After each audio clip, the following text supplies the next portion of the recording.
बिस्मिल्लाहिर्रहमानिर्रहीम। नाज़रीन, मैं हूं इकबाल जिंजो और आप देख रहे हैं मेरे यूट्यूब चैनल और फेसबुक। नाज़रीन, मैं आज एक आपको कहानी सुनाऊंगा और उसके बाद उस पे आगे जाऊंगा। और आज मेरा व्लॉग देखिएगा। आज मैं आज़ाद कश्मीर के जो नए वज़ीर-ए-आज़म मुंतखब हुए सरदार तनवीर इलियास, उन पे भी थोड़ी सी बात करूंगा। उन्होंने भी कुछ मेरा ख्याल है सहाफ़ियों को शायद सहाफ़त की डिग्री देने की कोशिश की है और देखते हैं कि वो अपने दौरे हुकूमत में क्या इस्लाहात लाते हैं। एक गार था और उसमें कुछ 100-150 के करीब गिदड़ थे उस गार के अंदर, और गार के बाहर शेर खड़ा था। और जो गिदड़ वहाँ से निकलता था और शेर उसको पकड़ता और मार देता था। फिर दूसरा गिदड़ निकलता, उसको शेर पकड़ता और मार देता। यूँ करते करते वो 30-35 गिदड़ जो थे वो निकलते गए और शेर उनको मारता गया। बड़ा खौफ व राज था गार के अंदर। गिदड़ों को पता था कि अगर हम बाहर निकलते हैं फिर भी मरते हैं, और अगर हम अंदर रहते हैं तो फिर भी मरते हैं, क्योंकि भूखे हैं। ज़ाहिर है वहाँ पे किसी किस्म का कोई सामान नहीं है, खाने पीने के लिए कुछ भी नहीं है, और किल्लत से भूख से मर जाएंगे। उनके पास कोई रास्ता नहीं था, क्योंकि चारों तरफ से बंद था, गार था और शेर आगे खड़ा था। और शेर को भी ये पता था, वो वहीं बैठा हुआ था। उसने कहा चलें, मेरा शिकार यहीं है, ये 2 दिन बाद भी कोई निकले तो तब भी मैं यहाँ से शिकार कर लूँगा, और अगर महीने बाद भी निकले तो मैं इधर ही हूँ।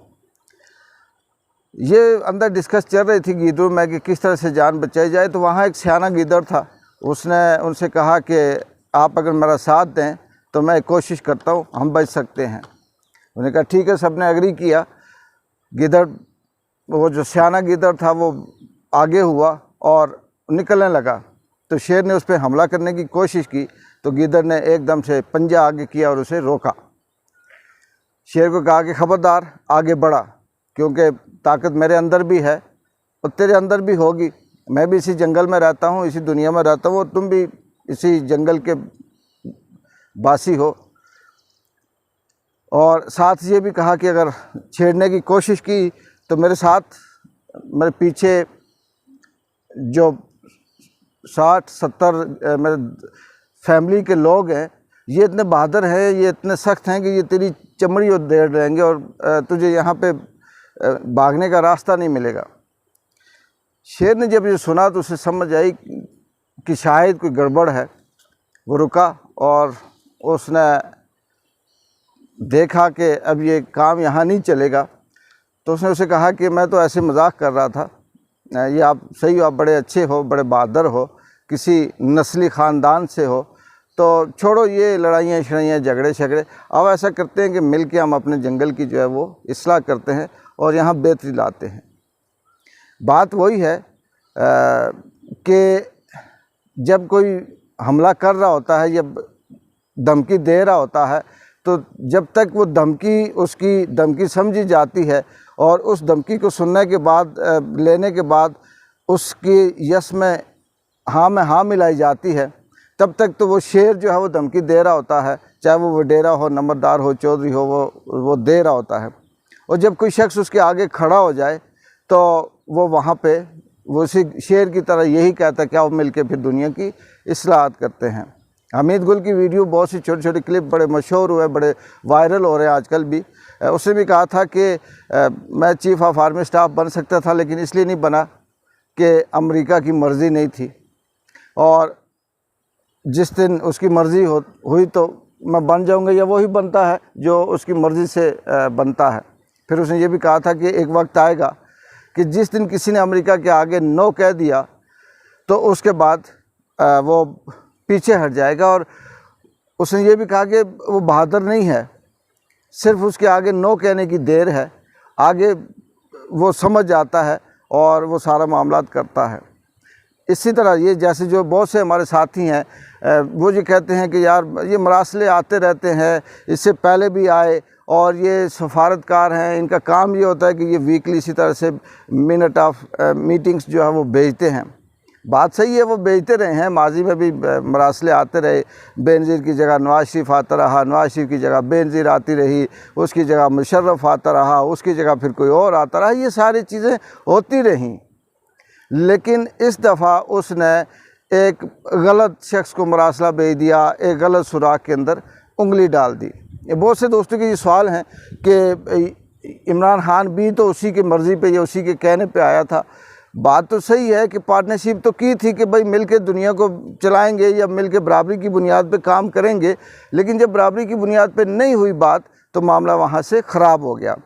और इस वक्त अगर हम सूरत हाल देखें पाकिस्तान की, तो बेशुमार ऐसी चीज़ें हैं कि हम बड़ी आसानी से ये कह सकते हैं। मैं शॉर्टकट से तजिया इसलिए करता हूँ कि बहुत सी बातें ऐसी होती हैं जो आपने सुन रखी होती हैं, बहुत सी ऐसी होती हैं जो आपको पता होता है, और मैं उस हिसाब से शॉर्टकट करके बात कर रहा होता हूँ कि एक तरफ पूरा वो बारामती का कुंभा जिसमें 13 जमातें हैं, और वो 13 जमातें अब इस पोजीशन पे हैं कि शायद वो 8-10 दिन भी ना चल सके, लेकिन मजबूरी है चलाना। यानी मैं ये नहीं कहता कि वो नहीं चलेंगी या उनके अंदर इख्तलाफात होंगे तो कोई नई बात आएगी या इलेक्शन की तरफ बात जाएगी, ऐसा नहीं है। उनको नवंबर-दिसंबर तक ले जाया जाएगा और डंडा पीछे से सर पे खड़ा हुआ होगा और उसे बताया जाएगा, उन सबको बताया जाएगा कि आपने रुकना है, आपने शोर नहीं मचाना, आपने इलेक्शन की बात नहीं करनी जब तक ये टारगेट अचीव नहीं हो जाते। इस दौरान ये भी बड़ी अहम डेवलपमेंट या अहम इत्तलाहात हैं, अंदर की जो ख़बरें हैं जो दोस्त बताते हैं कि PTI को, पाकिस्तान तहरीक इंसाफ को बैन कर दिया जाएगा। फॉरेन फंडिंग केस में उसके ऊपर पाबंदी लगा दी जाएगी, इमरान खान के ऊपर पाबंदी लगाई जाएगी, उसको प्रेशराइज़ किया जाएगा। और उसके बाद शायद कि नवंबर-दिसंबर तक जब इनके अपने टारगेट्स जो हैं वो अचीव हो जाएंगे, और उस अचीव होने के बाद फिर कुछ ऐसा माहौल बनाया जाएगा मैं भी कि शायद इसको फिर से इलेक्शन में शामिल किया जाए, और जब तक जो कुछ करना होगा वो कर लेंगे। लेकिन मुझे एक चीज़ जो नज़र आ रही है वो ये है कि ऐसा मुझे नहीं लगता कि ये अब इमरान खान इनसे काबू आए।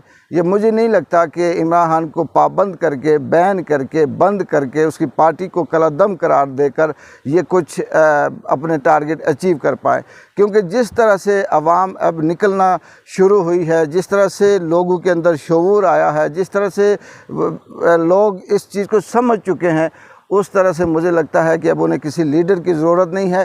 चौक चौराहे से, गलियों से, सड़कों से, बाज़ारों से, शहरों से हज़ारों की तादाद में काफ़िले निकलेंगे और कोई एक शख्स, आम शख्स उनको लीड कर रहा होगा। उस पर क्या होगा? पुलिस गोली चलाएगी, फ़ौज गोली चलाएगी, इंतज़ामिया उनको मारेगी। वो जितना मारेंगे, जितना उनको बंद करेंगे, उतना ये मसला उठता जाएगा। लेकिन फ़र्ज़ करते हैं कि जी इसको काबू कर भी लेते हैं वो लोग जो इस मुफाद में हैं, जिनको बैरूनी साजिशें कामयाब होती, मतलब उन्हें से फ़ायदा होता है, जो बेनिफिशरी हैं इस सारे ड्रामे के, इस स्क्रिप्ट के, वो कुछ न कुछ कर भी लेंगे। लेकिन फिर भी जब ये इमरान खान निकलेगा या इस तरह की इसकी आवाज़ जब उठेगी तो ये पाकिस्तान, ये कौम दोबारा से बाहर निकलेगी और हालात बेहतरी नहीं बल्कि ख़राबी की तरफ जा रहे हैं। क्योंकि मैं उस तरह से बात नहीं करना चाहता। बहुत से ऐसे हमारे दोस्त हैं, बहुत से ऐसे तजियाकार हैं जो ये हालात जिनको इस तरह से नज़र आ रहे हैं, और ये मुमकिन है कि अब ये मामला इनसे कंट्रोल में नहीं होगा। लेकिन बेबसी ये है कि इन्होंने नवंबर-दिसंबर तक ले जाना है, वहाँ पे एक और ऐसी तकर्री अपनी मर्ज़ी की करनी है, और उसके बाद फिर इसमें इलेक्शन की तरफ कह देंगे कि जी अब इलेक्शन की तरफ जाते हैं। अब देखते हैं कि इस पे क्या आता है, फ़ैसला आता है। और इसके साथ जो इमरान खान ने कल भी प्रेस कॉन्फ्रेंस की और उसने कहा जी कि मैं किसी वक्त भी कॉल दे सकता हूं और आप यहाँ बाहर निकलेंगे, उस पर क्या लाएअमल तय होता है। और अंदरून खाना ऐसा भी है कि जो इस्टेब्लिशमेंट है वो इमरान खान से राब्ते भी करने की कोशिश कर रही है। क्या इसको किसी तरफ बैठाने में या उस करने में, राज़ी करने में, या किसी न किसी एक नुक्ते पे लाने में कामयाब होते हैं या नहीं, ये हम आने वाले वक्त में देखेंगे। अब आते हैं अगली बात की तरफ। माशाल्लाह हमारे नौ मौलूद वज़ीर-ए-आज़म सरदार तनवीर इलियास साहब जो आज़ाद कश्मीर के 14वें वज़ीर-ए-आज़म मुकर्रर हुए, उन्होंने कल एक प्रेस कॉन्फ्रेंस हो रही थी, एक साफ़ी ने बकौल उनके कि वो साफ़ी नहीं था और यहाँ साफ़ी कोई भी नहीं है। साफ़ी जो सच बोलता है वो साफ़ी नहीं होता। साफ़ी सिर्फ वही होता है जो कसीदे पढ़ता है और जो उनके तारीफ़ें करता है। उसने सवाल किया और उस सवाल के जवाब में वो बड़े सीख पा हो गए और उन्होंने कहा जी कि मैं जवाब देता हूँ इसको और मैं बताता हूँ। ये बड़ा प्लांटेड सवाल है और ये बड़ा सोच रहा होगा कि मैंने माहिराना किस्म का सवाल किया कि जी आप पैसे देकर वज़ीर-ए-आज़म बने। तो मैं ऐसे आमियाना सवाल है ये और इसका मैं ये जवाब देता हूँ कि अगर मैं पैसे दे के वज़ीर-ए-आज़म बना हूँ तो क्या क़य्यूम नियाज़ी ने भी पैसे दिए, क्या फ़लाने ने भी पैसे दिए। उनने फिर आगे ये कहा कि कलम और कागज़ पकड़ने से साफ़ी नहीं बन जाता। वैसे तनवीर इलियास साहब बिल्कुल सही कहा आपने, इसमें कोई शक नहीं है कि कागज़ कलम पकड़ने से साफ़ी नहीं बन जाता। साफ़ी की डिग्री भी होनी चाहिए, साफ़ी के कोर्स भी होने चाहिए, साफ़ी की ट्रेनिंग भी होनी चाहिए, उसे एटिकेट्स भी आने चाहिए कि सवाल कैसे किया जाता है। उसे ये भी सोचना चाहिए कि सामने वाला जो बैठा हुआ है वो किस तरह का और किस लेवल का बंदा बैठा हुआ है और उसे कैसे बोला जाए। ये चीज़ें बिल्कुल सही कहते हैं आप, साफ़ी को सीखनी चाहिए। लेकिन मुझे उम्मीद है कि आप अब आए हैं और आप साफ़ियों को ये सब कुछ सिखाएंगे, क्योंकि आप वज़ीर-ए-आज़म हैं, आप आज़ाद कश्मीर के आल इन आल हैं, आपके पास वो सारे इख्तियारात हैं जिससे बेहतरी आ सकती है, जिससे इस्लाहात हो सकती हैं। और अब मुझे लगता है कि आप कुछ ऐसा सिस्टम या कुछ ऐसी तब्दीली लाएंगे जिसमें कागज़ कलम पकड़ने वाला साफ़ी ना हो, बल्कि उसके अंदर वो शऊर भी हो, उसके अंदर वो नज़रिया भी हो, उसके अंदर वो काबिलियत भी हो। लेकिन एक सवाल है मेरा कि आपके इलेक्शन के दौरान ये जो साफ़ी कागज़ कलम उठा के लिख रहे थे, फिर रहे थे, क्या ये साफ़ी उस वक्त साफ़ी थे? उस वक्त ये प्लांटेड नहीं थे, ये आमियाना नहीं थे?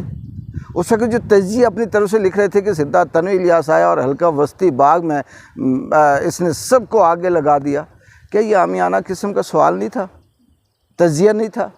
उस वक्त ये कहते थे कि जी तनवीर इलियास ने तो यानी वस्ती में कोई बंदा छोड़ा ही नहीं है और सबको बेबस करके रख दिया।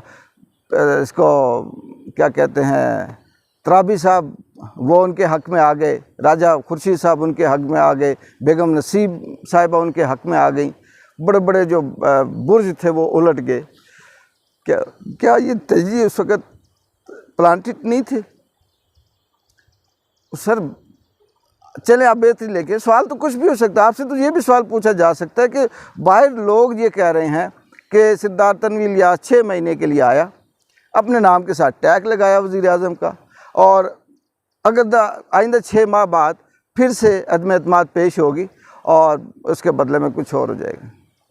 पिछले दिनों में ये बातें भी चल रही थी कि अगर क़य्यूम नियाज़ी साहब बिगड़ जाते हैं तो सिद्धार्थ तनवीर इलियास साहब ने अपना रास्ता चुना हुआ, पीपल्स पार्टी के ज़रदारी से और फलां से मीटिंग्स कर चुके हैं, वो फाइनल कर चुके हैं, वो अपने आप को पीपल्स पार्टी में शामिल कर देंगे और वज़ीर-ए-आज़म बन जाएंगे। जब मुझे सिर्फ इसलिए होता है ना कि जब आप अपने लेवल पे होते तो आप कहते हो हम मेरिट पे हैं, हमारे पास डिग्रियां हैं, हम तरबियत लेके आए हुए हैं जी, यहाँ पे सियासत के सारे गुर हमें आते हैं।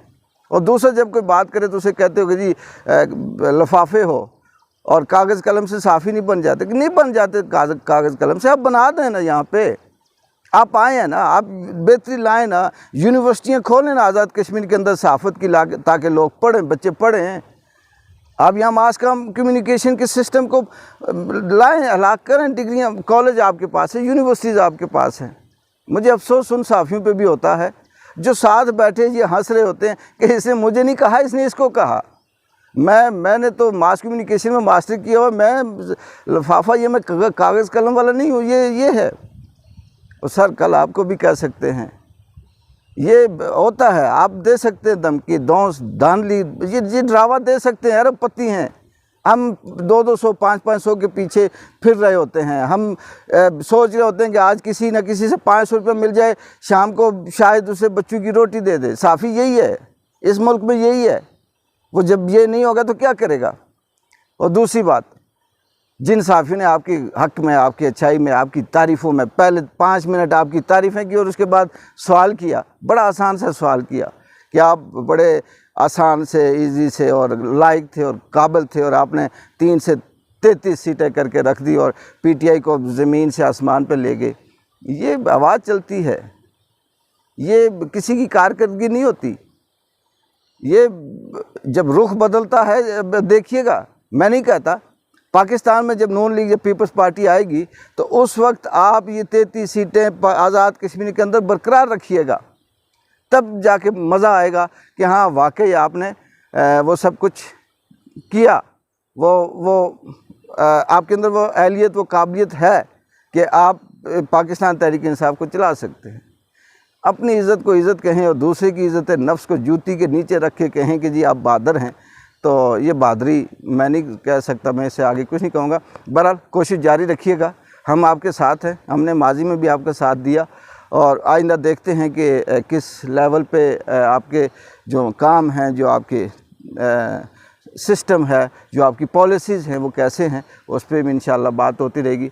और पाकिस्तान में देखते हैं कि जो इस वक्त बेबस, मैं अब बानमती का कुंबा नहीं कहूँगा, 13, 14, 15 जमातों का और एक स्पॉन्सर्ड अमेरिका की आशीर्वाद से आया हुआ एक यहाँ पे ग्रुप जो है, देखते हैं वो कब तक चलता है और उसके बाद ग़ुलामी की ज़ंजीरें टूटती हैं या उस ग़ुलामी की ज़ंजीरों को चेंज करके दोबारा से लाया जाता है।